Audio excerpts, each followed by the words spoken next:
আর আজকে কর্তামশাই বাড়িতে নেই, তাই ভাতের জল বসিয়ে দিলাম। আজকে শর্টকাট রান্না করে নেব, কোনো তাড়াহুড়ো নেই, কিচ্ছু নেই। কর্তামশাই বাড়িতে থাকলে যেরকম একটা তাড়া থাকে, সেইটা আজকে নেই। আর এদিকে জল গরম হয়ে গেছে, এদিকে দিয়ে দিলাম মসুর ডালটা।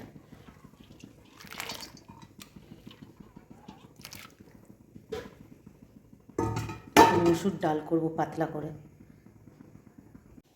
আর এখন শীতের সময় টমেটোর ডাল তো লাগবেই, টমেটো দিয়ে ডালটা খেতে বেশি ভালো লাগে, তাই একদম বেশি করে দিয়ে দিলাম, দুটো দিয়ে দিয়েছি। একটু টক টক ডালটা খেতে হবে, ভালো লাগবে। আর এখন এই যে এত কিছু সবজি রয়েছে, কিন্তু কী রান্না করবো একদম মাথায় ঢুকছে না, জানো।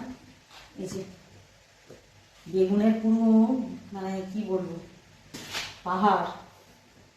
দেখা যাক, তিনজনে খাবো, চিন্তা ভাবনা কিছু করে একটা করতে হবে। আর এই গাজরটা শুকাচ্ছিল, খেয়ে নেবো, কাঁচাই খেয়ে নেবো।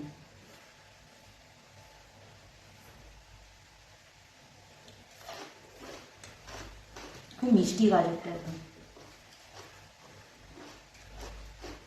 দেখি কি রান্না হয়, কিছু তো একটা করতে হবে।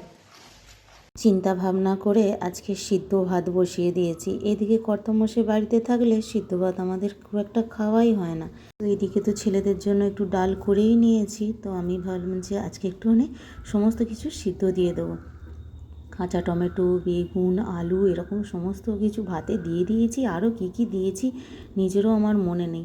আর অনেকটা শুকনো লঙ্কা ভেজে রেখে দিচ্ছি।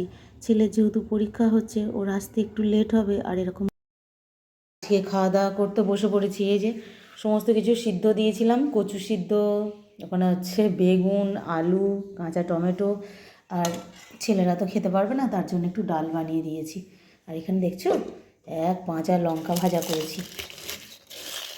এইটা দিয়ে সিদ্ধগুলো মাখলে এত ভালো খেতে হবে না, মজমজ করছে একদম। অনেক দিন পর লঙ্কা ভাজা করেছি। ওই শুকনো লঙ্কাগুলো বেশ 2 ঘন্টা আগের মতো ভেজে রেখেছিলাম, কি মজমজে রয়েছে। নুন দিয়ে ভেজে রাখলে না বেশ মজমজে থাকে অনেকক্ষণ। তো যাই হোক, তারপরে এই যে সিদ্ধ ভাতগুলো সব মেখে নিয়েছি, আর এই ধোঁয়াটা গরম গরম ভাতের সঙ্গে খেতে এত ভালো লাগবে। আমি এই যে এইগুলো নিয়ে বসেছি, আর ছেলেরা এর সঙ্গেই ডাল খাবে। তো চলো বন্ধুরা, এই আজকে দুপুরের খাওয়া দাওয়া।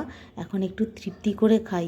রোজ মাছ, মাংস, ডিম এগুলো খেতে খেতে না এক একদিন মনেই হয় যে এরকম একটু সিদ্ধ ভাত খেলে বেশ হয়, বেশ অমৃতর মতো লাগে, জানো। আমার তো খুব ভালো লাগে।